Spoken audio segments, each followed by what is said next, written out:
This week on The Real Deal, we're going to talk about classic mistakes that sellers make. Now, maybe a seller's market and sellers may get a good price without following the formula, but you know what? It's not best practice, and it's not good for an agent to let a seller take shortcuts.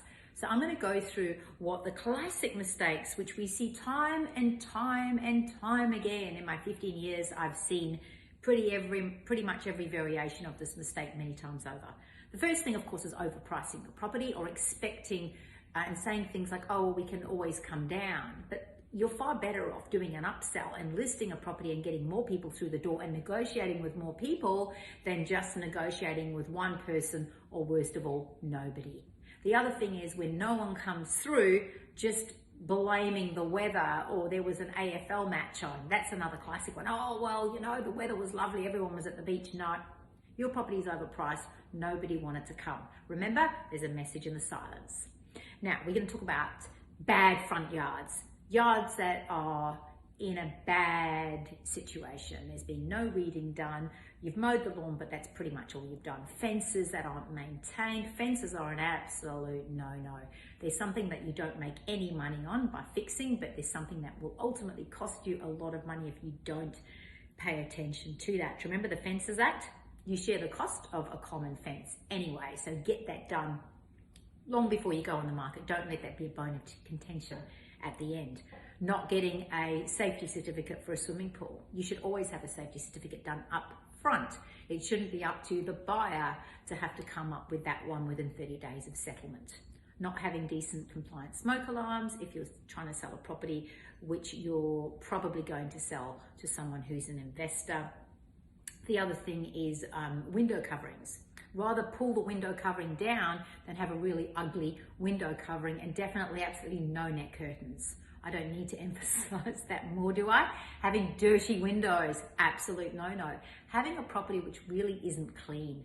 The other thing is smells. Now, this is particularly important if you have a pet.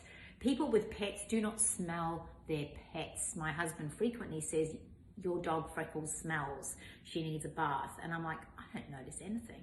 So I think, you know, love is blind, and perhaps love doesn't always smell.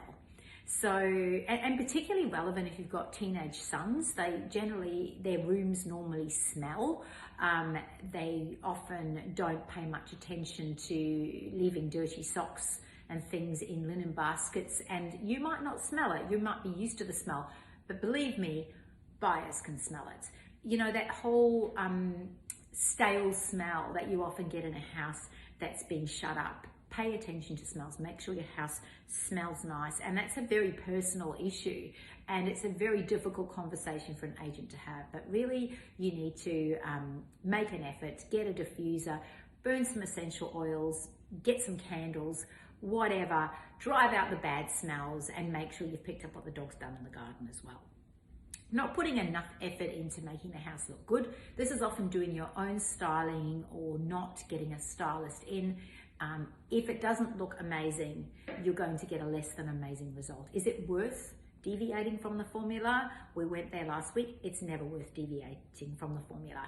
The other classic mistake we see is people loving their house. It's their house, but they aren't letting people see it as their possible future house. Now, if I've got all my own family photos up on the wall and I've got lots of personal artifacts that are very much mine, it feels like it's my house. It's got to feel like it's your house and you can see yourself living there and raising your family there. If it's too personal and too personalized, buyers will run a mile, or they'll see it as a fascinating house to go through, but they won't see themselves living there. Think of it as a hotel room. You know, if you go to an Airbnb and there's lots and lots of personal artifacts there, you're going to feel like you're staying in someone's guest house or their spare room, not in an Airbnb. You've got to go really neutral and not have personal attachments hanging around. Probably the biggest mistake of all is just not listening to the agent. Or choosing the wrong agent that doesn't give you the right advice. And by this stage, it's probably already too late if you're already on the market. But, you know, then again, Are you being stubborn? Are you being proud? You know, pride and greed kill every single deal, every single time. If you're stubborn and you won't listen and you say, well, I'm not going to do that and that's how it is, well, you know, you're not really playing the game with the agent either. Or you are playing the game, but ultimately your price will deviate. So those are some classic mistakes that we see time and time again sellers make. Make sure you're not one of those sellers. If you need any help, please make sure you send me a message or an email. It's gabby@mypropertygroup.com.au. I'd love to help you.